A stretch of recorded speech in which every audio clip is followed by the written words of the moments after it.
Come to the next page. यहाँ पे बताया कि 2 दिन पहले क्या हुआ था जब पार्कर ने अपनी डेस्क का टॉप ओपन किया। जैसे कि आपने देखा था उसकी डेस्क कैसी थी, उसको ओपन कर सकते थे और उसमें सामान रख सकते थे। तो उसने अपनी डेस्क का टॉप ओपन किया और उसने देखा कि उसने जो भी सामान रखता था वो यूजुअली कि pencil box, tissue box, books वगैरह जो भी थी वो वहाँ पे नहीं थी। और वहाँ पे क्या था, एक रेड सा ग्लो शाइन कर रहा था, वहाँ पे कुछ चमक रहा था। तो उसे झट से उसको बंद कर दिया और उसे आसपास देखा कि किसी ने उसको देखा तो नहीं। उसके बाद उसे 1 घंटे बाद क्या किया, वापस से अपनी पेंसिल ढूंढने के लिए हाथ अंदर डाला उस डेस्क को ओपन करके। तो उसको उसकी पेंसिल हाथ में आई, लेकिन उसकी पेंसिल उसके हाथ से निकल गई और उसके बाद एक रोशनी थी, एक लाइट थी और उसमें वो पेंसिल चली गई। उसका मतलब था कि जो सन था उसने उसकी पेंसिल को खा लिया था। फिर क्या हुआ, now the sun was as large as a golf ball. तो वो सन क्या हो गया, बड़ा हो गया जितना गोल्फ बॉल के जितना। कैसे बड़ा हो गया था कि उसकी डेस्क में जो भी सामान था वो सारा सन खा लेता था और उससे वो एनर्जाइज हो जाता था, बड़ा हो जाता था।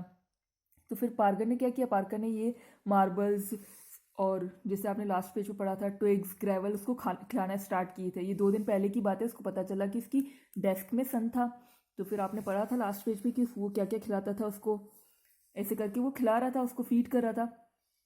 फिर उसके बाद क्या हुआ, उसके सर ने बोला कि Parker, mister earl said your reading group is waiting for you. तो यहाँ पे उसका रीडिंग का ग्रुप जो था, उसके 4 फ्रेंड्स थे, वो सब पीछे क्लास के पीछे बैक साइड पर मैट बिछा करके उधर बैठ गए बुक्स लेकर के। उनका रीडिंग का टर्न था।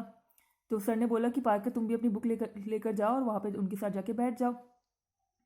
अब पार्कर के पास बुक नहीं थी क्योंकि वो डेस्क में डालता था और डेस्क में से सारा सामान वो सन ने खा लिया था। तो पार्कर ने कहा कि उसके पास बुक नहीं है।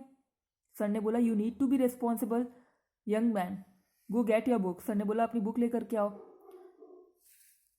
आई don't have it sir, said Parker. Parker ने कहा मेरे पास बुक नहीं है। Mr Earl's hands clenched slightly. तो सर ने अपने हैंड्स को, अपनी जो फिंगर्स थी उनको गुस्से में फोल्ड किया और वो उसकी तरफ जाने लगे। तो वो पार्कर जो था वो डर गया। You young man are irresponsible. Sir ने कहा तुम बहुत इरेस्पॉन्सिबल हो। Isn't your book in your desk where it belongs. तो सर ने पूछा कि क्या तुम्हारी बुक तुम्हारी डेस्क में नहीं है जहाँ पर वो हमेशा रहती है। No sir, said Parker. Parker ने कहा कि नहीं सर, वो वहाँ पर नहीं है। अब वो सर को कैसे एक्सप्लेन करता कि क्या हुआ था जब उसने अपनी डेस्क को ओपन किया था तो वहाँ पे जो उसको ग्लो दिखा था और जो जिस तरीके से उसने अपनी डेस्क में जो भी चीज़ें थी वो वहाँ पर नहीं थी, और जैसे ही उसने मार्बल्स वगैरह डाले तो वो भी सब सर ने खा लिए थे। Of course it is, that is where your books should always be, everything in its place. तो सर ने बोला हर चीज़ को अपनी जगह पर होना चाहिए। तुम्हारी बुक्स तो डेस्क में ही रखने की जगह, डेस्क में ही रखने की जगह होती है तो वो वहीं पे ही होनी चाहिए। Parker nodded, but my book isn't there Mr Earl. तो पार्कर ने अपना सर हिलाया और बोला कि मेरी बुक वहाँ पर नहीं है। The teacher took 2 long strides and stood besides Parker's desk. तो सर जो थे उन्होंने 2 लंबी सी स्टेप्स ली और वो पार्कर की डेस्क जो थे उसके पास आकर खड़े हो गए। Before the boy could speak mister earl through the desk top open. जैसे ही लड़का बोलता उससे पहले ही सर ने क्या की, इसकी डेस्क का टॉप ओपन कर दिया। For a second he stared into it. और उन्होंने उसमें 1 सेकेंड के लिए देखा। A white glow reflected off his face. What is this, he said as he reached towards the brightness. तो वहाँ से एक बहुत ज़्यादा चीज़, मतलब रोशनी आई। तो सर ने बोला ये क्या चीज़ है। Careful mister Earl, Parker started to say, but it was too late. तो केयरफुल बोला उसने, सर को बोला कि बी केयरफुल, लेकिन वो बहुत लेट हो गया था। The teacher screeched before lurching against the desk. He went down quickly, his feet vanishing into the desk last. तो जैसे ही सर ने ओपन किया तो उसमें से जो रोशनी निकली उसके अंदर जो से उसके अंदर सर जाते गए और उनके फीट जो थे वो जल्दी से वैनिश हो गए, गायब हो गए। A long silence filled the room. Parker stood up and walked back to the desk. और पूरी क्लास में शांति आ गई। उसके बाद सन जो था वो बड़ा हो गया था और उसकी जो हीट थी वो छोटे ओवन की जैसे बहुत ज़्यादा तेज थी।